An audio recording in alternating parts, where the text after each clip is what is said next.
Hi, it's me Jacqueline. Welcome to my channel.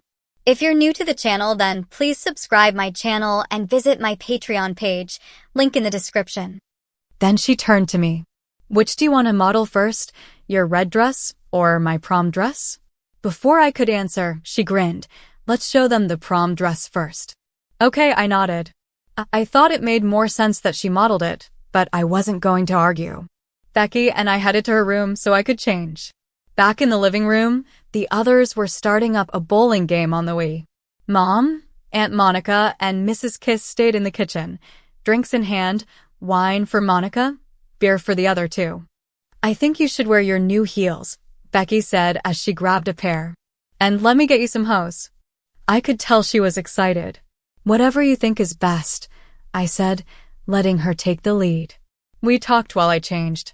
I was halfway undressed when she handed me a white slip. That's when I realized I was standing there in just my shapewear and shorts, and it hit me. I hadn't even thought about being undressed in front of her. Not until that moment. When I took the slip from her, we both felt the shift. Things were different between us. She broke the silence with a smile. I just wanted to say, I had a lot of fun today. I knew I needed to say something meaningful, even though it felt a little awkward to admit. I had a good time too, I said honestly. I'm glad. She smiled back, a full, genuine smile. As I adjusted the slip, I reached back to flip my ponytail out of the way. That simple little move, it felt oddly satisfying. There was pride in it. A feminine pride. We kept chatting while she helped me into the prom dress, then touched up my makeup. The whole vibe between us had changed. No tension, no edge. Just warmth. Is this what it's supposed to feel like between sisters? Then Becky looked at me and said, if I tell you something, will you promise not to repeat it? She looked a little nervous. I promise, I said. Part of me didn't want the words to come out of my mouth. Another part of me was dying to share what had happened. And who better to talk to than my sister? I glanced around to make sure we were alone. Sammy kissed me, I whispered. Becky looked up at me, surprised. You're kidding. When? Just before we opened presents. She was waiting in my bedroom. Wow. Becky helped me slip into the prom dress. She asked me out on a date. She wants to take me to the movies. What did you say? Becky asked, zipping me up. I didn't say anything. Vanessa walked in. While you were kissing? No, after. Just after Sammy asked me out. Were you going to say yes? Becky's tone turned serious, almost concerned. No, I answered quickly. It felt easier to say no, but deep down, I wasn't sure what I wanted to say. Good. That would have really hurt Vanessa, Becky replied. She handed me the high heels. Put these on, then wait here. I'll announce you. Becky had a bounce in her step as she walked away, clearly excited for me to show off the dress. I heard her from down the hall. Ladies, modeling the latest fashion out of Hilliard, Ohio, I give you. Bobby Sue. The moment I heard my name, I started walking down the hall, remembering everything Becky had taught me about modeling.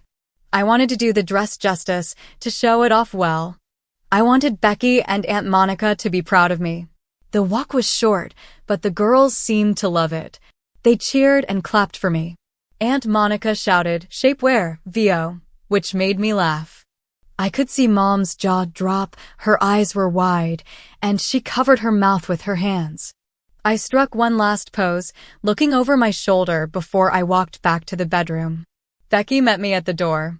She put her arm around my waist, walking with me. You did great. When I'm a world-famous designer, I'm going to have you model all my new lines. Her compliment made me smile. I might hold you to that. Maybe I'll have Aunt Monica write something up for you to sign. Becky laughed. I don't think you can afford her. True, I laughed back.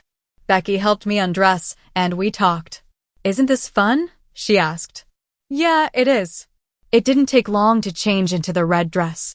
Becky attached the sash around my waist, and I made the final adjustments. I centered my new necklace. I couldn't help but think about the earrings. I wondered if Mrs. Kiss was joking when she said she'd pierce my ears. Becky spoke up, with this dress, you should have pearls. Pearls? Yeah, a string of pearls would go way better with the red. I can barely see the amethyst. I guess you're right. We both stared at each other for a second. Becky looked different somehow. Something had changed in her too. Sis? Yeah? She looked back at me. I just wanted to say, thanks. For what? I really enjoyed today.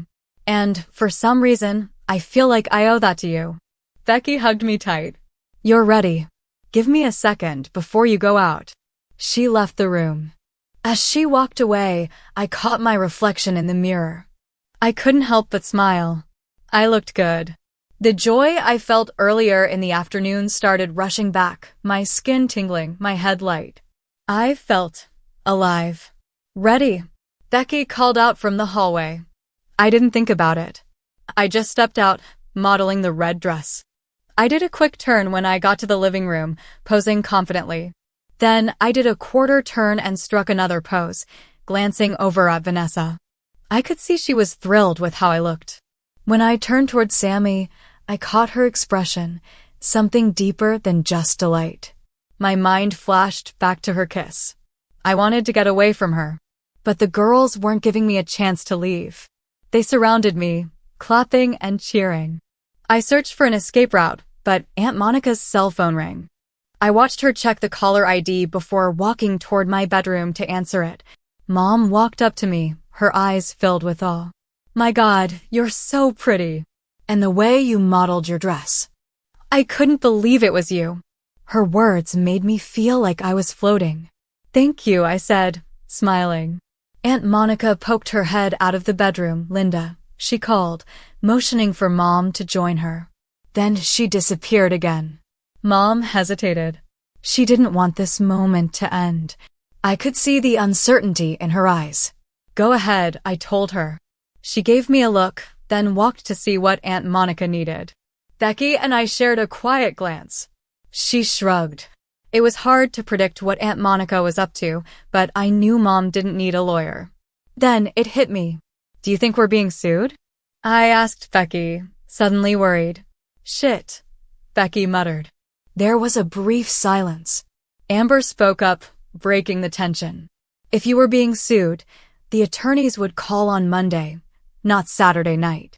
My dad would never pay off hourly rates for his lawyers unless it was a serious family matter. When Amber realized everyone was staring at her, she fell silent, looking embarrassed. But what she said made sense. If we weren't being sued, then who was calling? I thought of Grandma, but it couldn't be her. Grandma would have called Mom directly, not Aunt Monica. And besides, Grandma and Aunt Monica didn't exactly have a friendly relationship. I'll see what's going on, Becky said, heading toward the bedroom. Becky walked up to the bedroom door, opening it slowly before stepping inside. I heard the door click shut behind her. Then, a moment later, I heard her scream, one of those excited, girlish screams. It was so loud, it made everyone freeze, looking around at each other, wondering what was going on. Mom, Becky, and Aunt Monica stepped out of the bedroom together. All three of them were smiling with excitement, and I knew instantly something big had happened. Aunt Monica looked at us and grinned. You will never guess who just called. That was the Sunshine Modeling Agency, Mom chimed in, her eyes sparkling. I looked at Becky. A modeling agency? No wonder she was excited. Do you remember the sales girl in the shoe store? Aunt Monica asked. How could I forget? She had been strange. Yeah. Well, not only is she a sales clerk, she's also a talent scout for the Sunshine Modeling Agency. Amanda's eyes widened. You're going to be a model. Oh my God. Kathy screeched, bouncing up and down with excitement. I was thrilled for Becky. That's fantastic. But then Becky held up her hand to stop the excitement. Not me. She looked at us, her expression serious. They wanted the cute girl with that innocent tomboy look. She looked right at me. All eyes turned to me. My little sister is going to be a model. Becky screamed, charging toward me. The other girls exploded in a chorus of cheers and excitement, their voices louder than any train whistle. My mind was racing. A model? No way. I couldn't be a model. Becky was the one meant for this, not me. Aunt Monica spoke loudly to cut through the noise. As your agent, I should clarify. The girls quieted down, trying to listen while still talking over each other. You're not hired yet, Aunt Monica continued. You have to audition. But because of the talent scout, they're inviting you to a walk-in audition. The mention of the word audition was a relief. I wasn't hired yet. They want you for foot modeling, Aunt Monica added. Foot modeling? Kathy asked, raising an eyebrow. Yeah, Aunt Monica replied. The agency is working with several major corporations, and they need young girls to model jewelry like ankle bracelets, toe rings, and even washable tattoos. Mom walked up to me. This could be a big opportunity for you, but I understand if you don't want to do it. Don't want to do it? Why wouldn't she want to do it? The girls all spoke at once, practically shouting. I felt overwhelmed by their excitement. My heart was racing.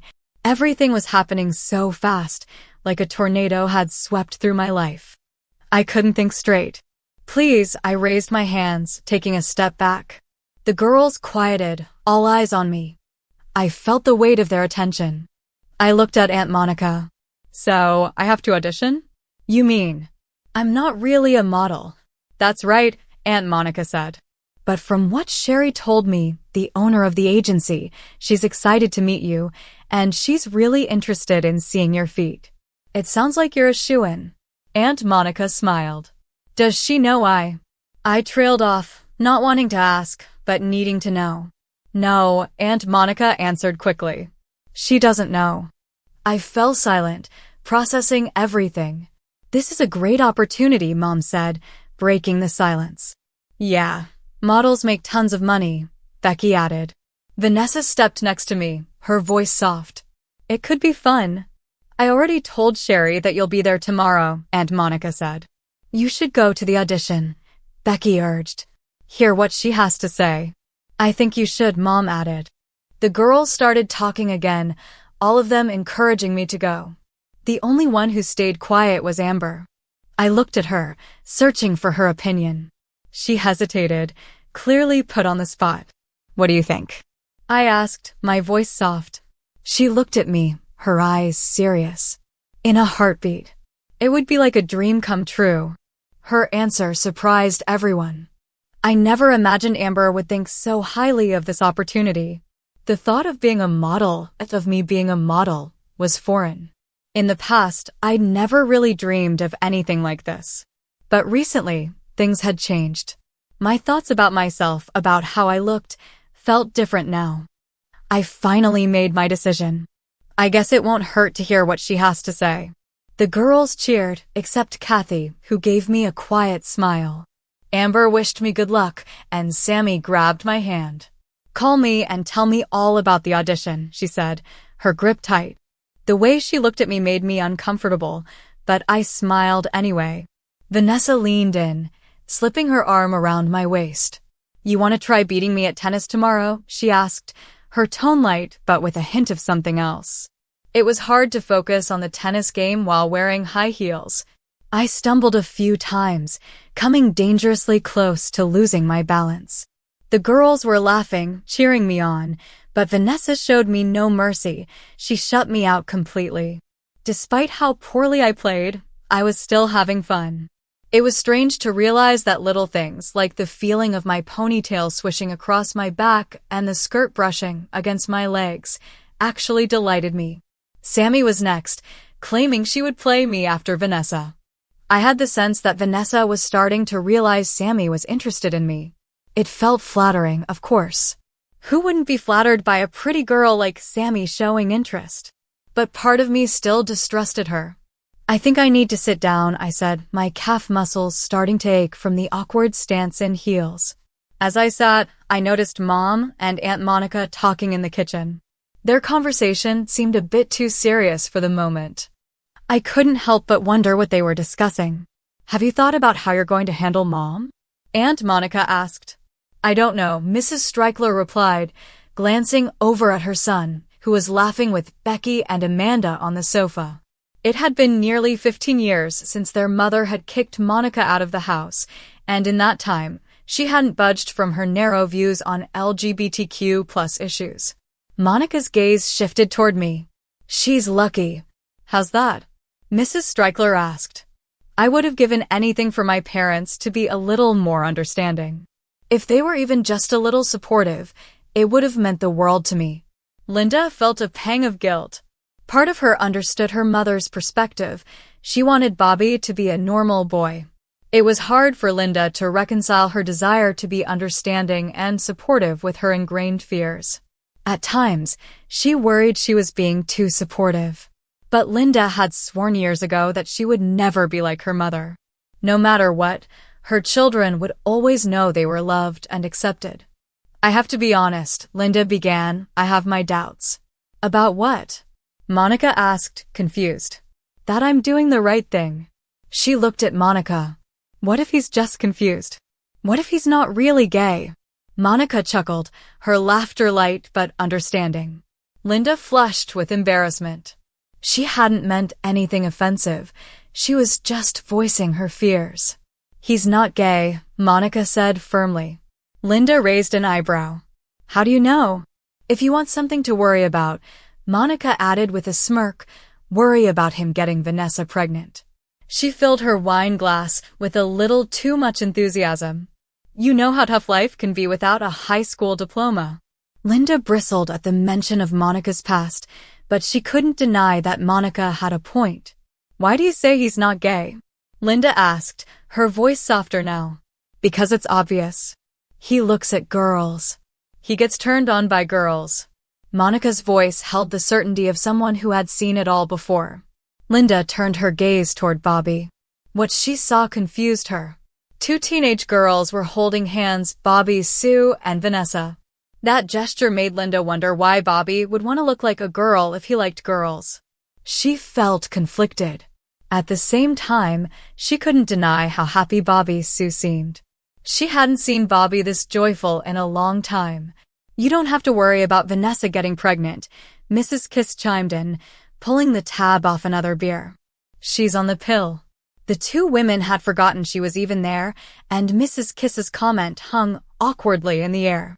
That's good, Monica said, trying to move the conversation along. But it's still best if they abstain.